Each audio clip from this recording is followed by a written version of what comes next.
राम राम। हमने पिछले भाग में देखा कि ब्राह्मण के यहाँ तो जन्म ले लिया, लेकिन उस ब्रह्म को नहीं जाना। तो गुरु महाराज कहते हैं उसको धिक्कार है। ज्ञानी होए के ज्ञान की राह चले नहीं कोय, ध्रग ध्रग सो सुखराम कहे, नित पलट हुए होए। हमने ये भी देखा ज्ञानी बन गया, दूसरों को ज्ञान बताता है, लेकिन दूसरों को बताए हुए ज्ञान पर स्वयं नहीं चलता, तो उसको भी धिक्कार है। परंतु गुरु महाराज कहते हैं इतना ही नहीं, जिनकी नीयत बदल गई है उन लोगों को भी धिक्कार है। पंडित होय निरपक्ष की,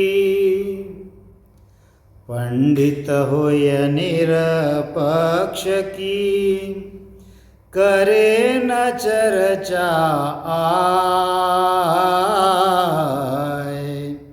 ध्रग ध्रग सो सुख राम कहे, जग स्वावत के जाय। अब देखिए गुरु महाराज ने यहाँ पर एक छोटा सा दृष्टांत दिया है। गुरु महाराज कहते हैं कि कोई पंडित है और वह निरपेक्ष चर्चा नहीं करता, बस सुनने वाले को जो अच्छा लगेगा ऐसी बातें करता है, उसको अच्छा लगेगा ऐसा ज्ञान सुनाता है। तो गुरु महाराज कहते हैं उसको भी धिक्कार है। एक छोटा सा किस्सा बताया कि जैसे कोई एक ब्राह्मण था और वो राजपूत लोगों के यहाँ पर पोथी पढ़कर ज्ञान बताता था। अब उन राजपूतों के मन के मुताबिक उनको पसंद आए ऐसा ज्ञान वो जो है उनको देता था। अब पसंद आए ऐसा ज्ञान जब दिया तो फिर वो राजपूत लोग उसका सम्मान करते थे। अब एक दिन किसी कारण उस पंडित ने अपने लड़के को पोथी पढ़ने के लिए भेज दिया। अब वह पंडित का लड़का राजपूतों के सामने ज्ञान सुनाने लग गया। अब उसके ज्ञान में मांस भक्षण निषेध ऐसा कुछ चैप्टर उसमें आ गया। तो उसने बता दिया पंडित के बेटे ने कि अगर कोई पशु का एक मासा भी अगर मांस खाएगा तो उसको 100 वर्ष तक रौरव नाम के नरक में पड़ना पड़ेगा, जाना पड़ेगा। अब इस बात को सुनकर राजपूतों को तो बड़ा क्रोध आ गया, क्योंकि मांस खाने वाले होंगे उसमें कुछ। तो उन्होंने क्या किया, उस पंडित के पुत्र को धक्के लगाकर सभा से बाहर निकाल दिया। अब पंडित का बेटा जो है चेहरा उतार के घर पे आ गया। उसने सारी घटना अपने पिता को बता दी। अब उसके पिता ने कहा, अरे अपने मतलब के बातों से काम रखना चाहिए। उनके स्वर्ग नरक जाने से वो कहीं भी जाए, वो स्वर्ग में जाए चाहे नरक में जाए, अपने को पैसा मिल गया कि बहुत हो गया। बिन मतलब की बातें उनसे मत किया कर। फिर दूसरे दिन वह पंडित जो है वह पोथी लेकर राजपूतों को ज्ञान सुनाने चला गया। अब उन्होंने फिर वही बात सामने आ गई कि अगर मांस अगर खाया एक मासा भर तो उसको रौरव नरक में जाना पड़ता है।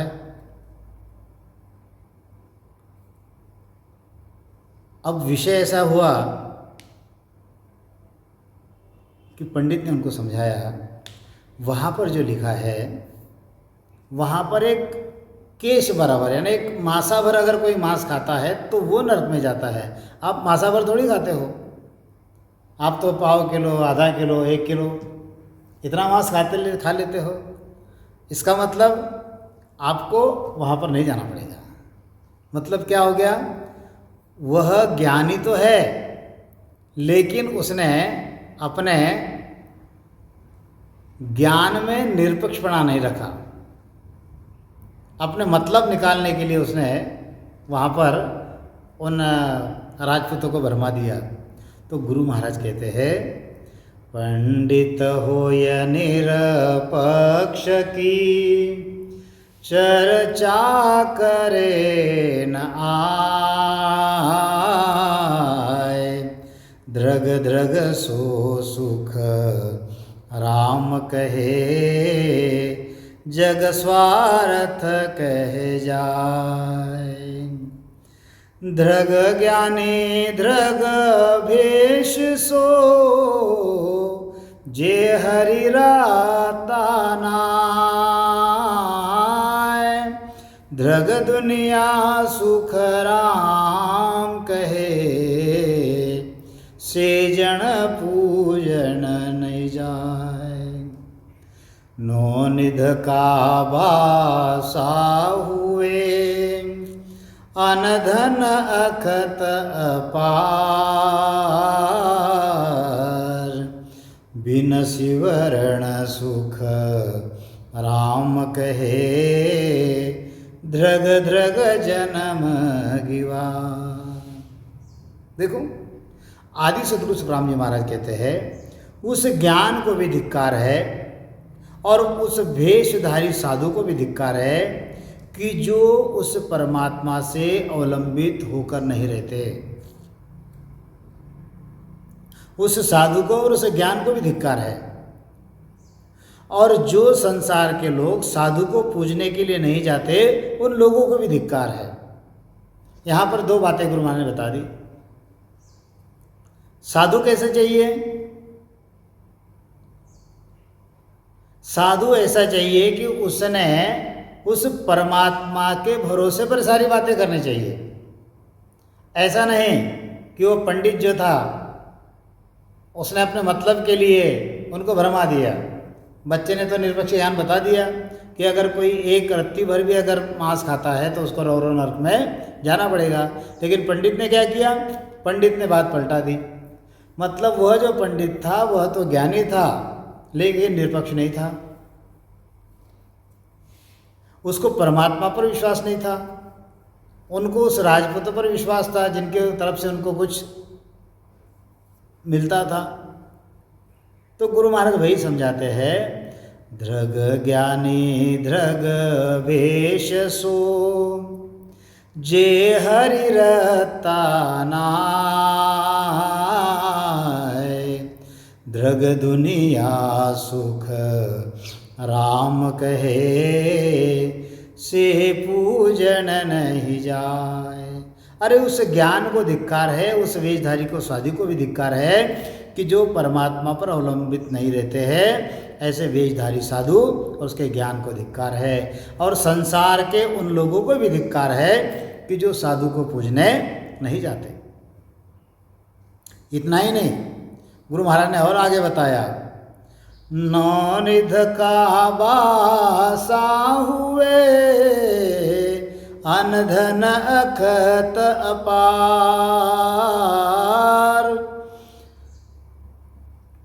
बिन सिवरण सुख राम कहे, द्रग द्रग जन्म गिवार।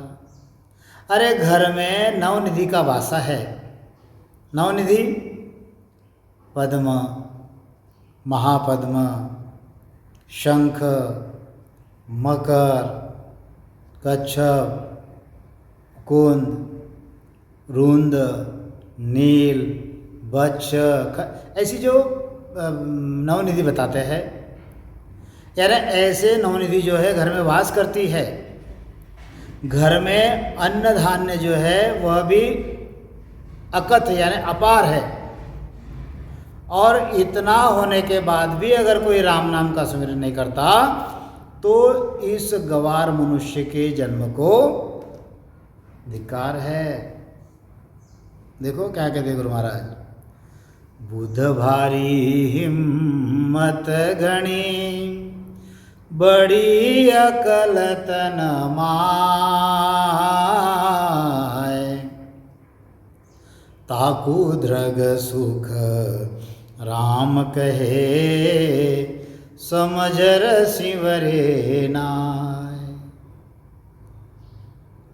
बुध भारी हिम्मत घणी बड़ी अकल तन माय।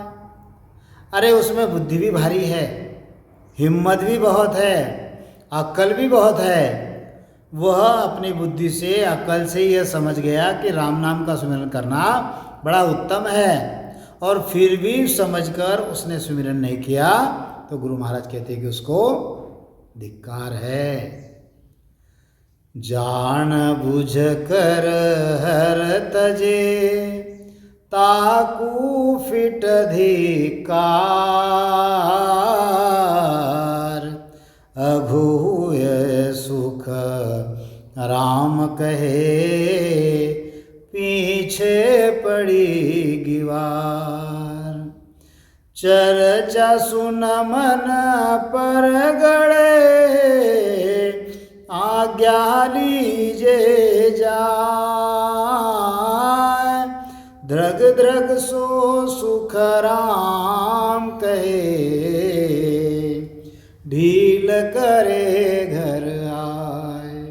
देखो बड़ा सुंदर तरीके से गुरु महाराज समझाते हैं कि जो हर यानी राम जी को जानबूझकर यानी मन में मान लेते हैं, जान लेते हैं कि राम जी अच्छे हैं, राम जी की भक्ति करना अच्छी है, राम नाम से परम मोक्ष होता है, राम नाम के बिना कुछ उद्धार नहीं होता, इतना सब जानकर भी जो राम नाम की भक्ति नहीं करते, भक्ति का त्याग करते हैं, गुरु महाराज कहते हैं कि उनको फिट धिक्कार है।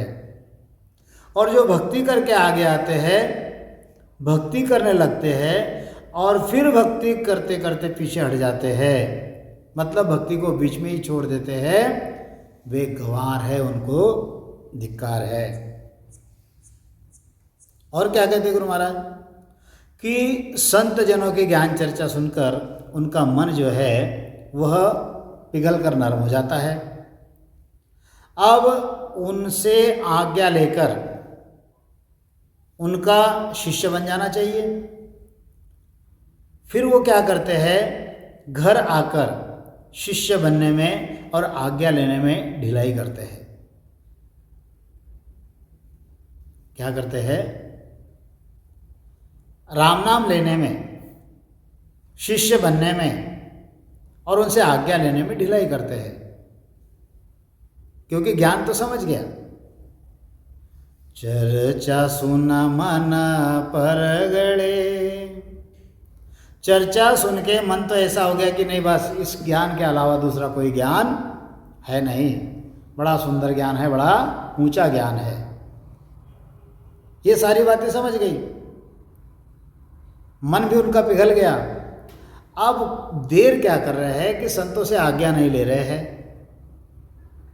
उनका शिष्य बनने में ढिलाई कर रहे हैं। तो गुरु महाराज कहते हैं कि ऐसे जो जन है उनको भी धिक्कार है, ऐसे जो लोग हैं उनको धिक्कार है। हर की भगति समावता डिग पछ गोता खाए, द्रग द्रग सो सुख राम कहे प्रखर लो प्या जाए। और आगे क्या बताया कि संतों का ज्ञान सुनकर मन तो पिघल गया, अब उनसे आज्ञा भी नहीं ली, आगे पीछे कर रहे हैं, ज्ञान भी नहीं संभाल रहे हैं, और परमात्मा की भक्ति करने में डिगपिच हो रहे हैं, यानी संकल्प विकल्प कर रहे हैं। ये जो ज्ञान बता रहा है ये सही है क्या? कहीं ऐसा तो नहीं कि मेरा कोई आगे नुकसान हो गया?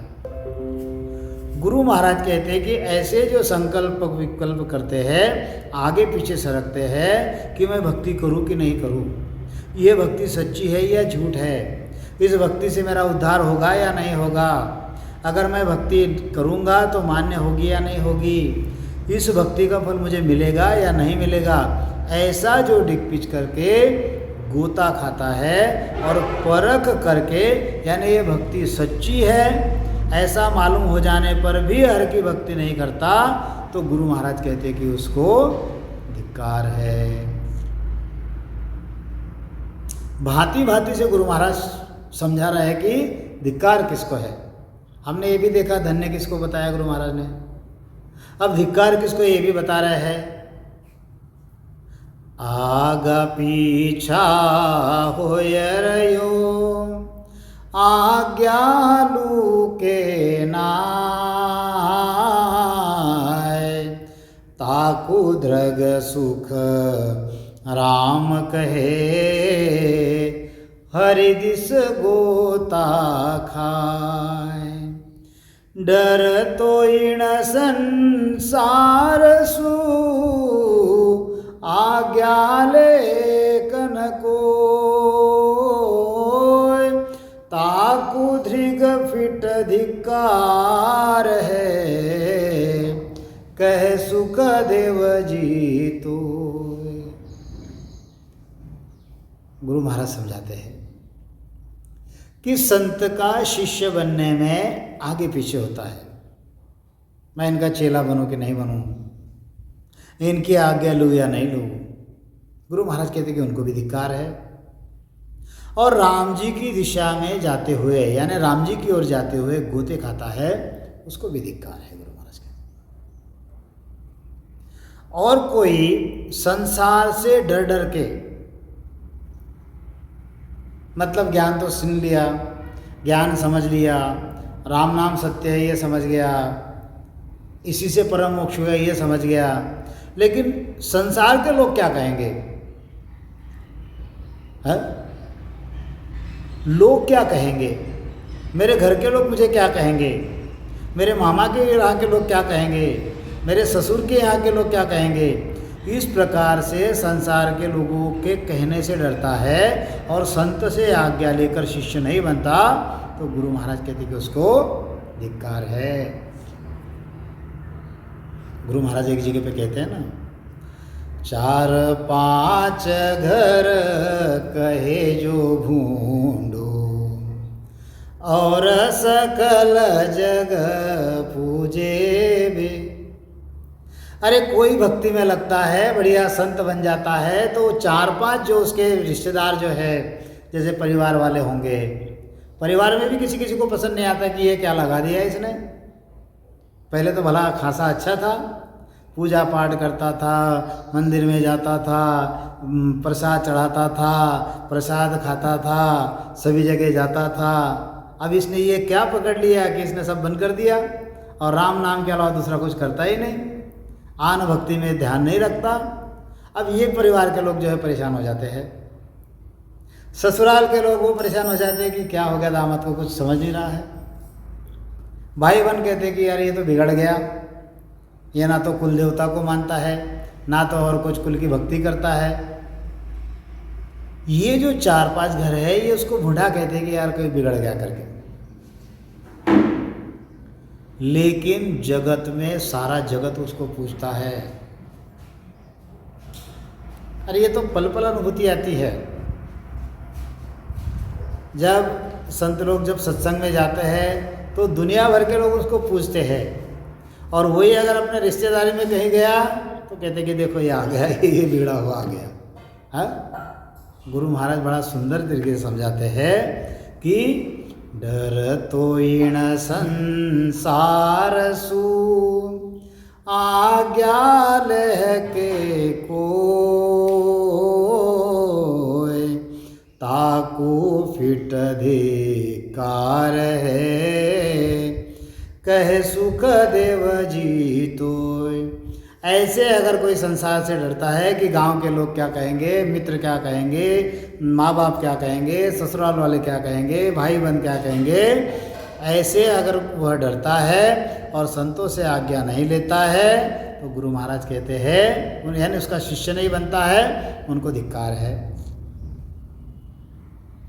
गुरु महाराज कहते हैं, चर्चा सुन आरे करे, पत समावे नाय, ताकु धृग सुख राम कहे, प्रखर लोप्या जाए। इस चीज को सुनो, गुरु महाराज क्या कहते हैं। संत जनों की ज्ञान चर्चा सुनकर यह ज्ञान बड़ा अच्छा है ऐसा कबूल करता है, परंतु उस ज्ञान की पत आकर उस ज्ञान को धारण नहीं करता तो उसको धिक्कार है। संत की और संत के ज्ञान की परख करके अच्छा दिखाई देने पर भी उसका ज्ञान सुनता है, उनका शिष्य नहीं बनता, उसके ज्ञान के अनुसार नहीं चलता, गुरु महाराज कहते कि उसको धिक्कार है, प्रखर लोप्या जाए। गुरु महाराज उसने परख तो कर ली कि अच्छा है, लेकिन उसको धारण नहीं किया। गुरु महाराज भांति भांति समझाते हैं, राम नाम उपदेश रे, वाकु कहे फितूर, ताकु धृग सुख राम कहे, वामुख पड़सी। महाराज कहते हैं, राम नाम उपदेश रे, याकू कहे फितूर, ताकू धृग सुख राम कहे, वामुख पड़सी धूर। राम नाम आरे करे, ओ पद आद अनाद, धृगवाकु सुख राम कहे, रटे जना सुबाद। जो राम नाम का उपदेश देते हैं उनको कहता है कि इन्होंने फितूर यानी फैल फैलाया है, फैल चलाया है। ये राम राम करने के लिए कहते हैं, इनका चलाया फितूर है, इस प्रकार से कहते हैं तो गुरु महाराज कहते हैं इनको धिक्कार है, और ऐसे कहने वालों के मुंह में धूल पड़ेगी, गुरु महाराज कहते हैं। और कितने ही लोग राम नाम को कबूल करते हैं कि ये पद जो है ये आदि अनादि का है, और वे ही इस राम नाम को कबूल करते हैं, करने वाले संत को राम नाम का रटन कराते हैं, उनसे विवाद करते हैं कि ये तुम्हारा पंथ इस पार का है, ऐसा विवाद करते हैं, तो गुरु महाराज कहते हैं कि उनको भी धिक्कार है। मतलब वे राम नाम को आदि अनादि कहते हैं और राम नाम का रटन करने वाले संतों से वाद विवाद करते हैं कि ये तुम्हारा पंथ झूठ है। तो इस प्रकार जो कहते हैं, गुरु महाराज कहते हैं कि उसको धिक्कार है। इतना ही नहीं, रटे जना को झूठ कहे, रटे जना को झूठ कहे, राम नाम सत होय, ताकू धृग सुख राम कहे, सुनो शिष्ट के लोय। अरे जो संत राम नाम का रटन करते हैं और उस संत को कहते हैं कि तुम झूठे हो, तुम्हारा राम नाम झूठा है, इस प्रकार का राम नाम रटने वाले साधु को कहता है, और उसके घर राम की कृपा हो जाने कर बड़े ऊंचे स्वर में कहता है कि राम नाम सत्य है, राम नाम सत्य है। तो ऐसा जब कहता है तो दूसरा मनुष्य बोलता है कि राम नाम सत्य मत बोल। राम नाम सत्य यानी जिसका कभी नाश नहीं होता। राम नाम सत्य का मतलब क्या है? राम नाम सत्य का मतलब है कि जिसका कभी नाश नहीं होता, क्योंकि राम नाम सत्य है। तब दूसरा कहता है कि सत्य यानी जिसका कभी नाश नहीं होता, उसे बोलोगे तो गति होगी। राम नाम झूठ है ऐसा कहने वाले के दरवाजे पर लोग राम नाम सत्य कहते हैं, तब उन लोगों को मना नहीं करके अपने ही इष्ट के अनुसार दूसरे नाम को अगर कोई सत्य बोलो ऐसा कहता है, तो गुरु महाराज कहते कि जो राम नाम का रटन करने वाले को झूठ कहता रहा, उसके घर पर भी राम नाम सत्य कहते हैं। इसको सभी सृष्टि के लोग समझो। यानी जो राम नाम सत्य है, सत्य का मतलब जिसका नाश नहीं होता। अब उसने क्या किया? संतों से तो वाद विवाद कर लिया, संतों से तो कह दिया कि ये राम नाम झूठ है, तुम फैल चला रहे हो। अब उसके घर पे राम की कृपा हो गई, मतलब किसी का देहांत हो गया।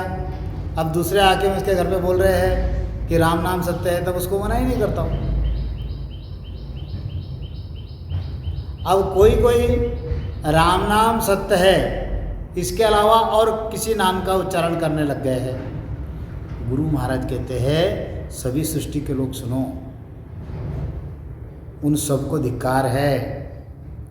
गुरु महाराज समझाते हैं, आपन देखा देश वो सुन सुन अड़े गिवार, ताकू धृग सुख राम कहे, शिखर होय खवार। अरे राम नाम को रटकर जिस देश में संत जाते हैं, वह देश संत तो उस देश में जाकर वहाँ की सभी हकीकत यहाँ आकर वर्णन करते हैं, परंतु जिसने वो देश नहीं देखा और आए हुए संतों को बताए गए उपदेश की हकीकत सुन सुनकर गंवार लोग उस संत से अड़ते हैं और बिना कारण, जैसे साक्षीदार से वकील जिस तरह से करता है, वैसे ही उस संत की बताई हुई बात का वह खंडन करता है, तो वे संतों से ज्ञान सुनकर सीख कर लेते हैं। गुरु महाराज कहते कि उनकी खराबी होगी, उनका नाश होगा। साखी सबधी सीख कर अड़े संत सुको, ताकू धृग सुख राम कहे, गयो जमारो खोय। अब कोई क्या करता है, संतों के ज्ञान की साखी और शब्द सुनकर संतों से ही अड़ता है, वाद विवाद करता है। गुरु महाराज कहते हैं उसको धिक्कार है, उसने अपना जन्म जो है वह व्यर्थ गवाया। तो इस भाग में हम वाणी जी को यहाँ पर विराम देते हैं। बोलिए आदि सद्गुरु, सर्वात्माओं के सद्गुरु, सर्व सृष्टि के सद्गुरु, सद्गुरु सुखराम जी महाराज ने धन्य हो, धन्य हो, धन्य हो।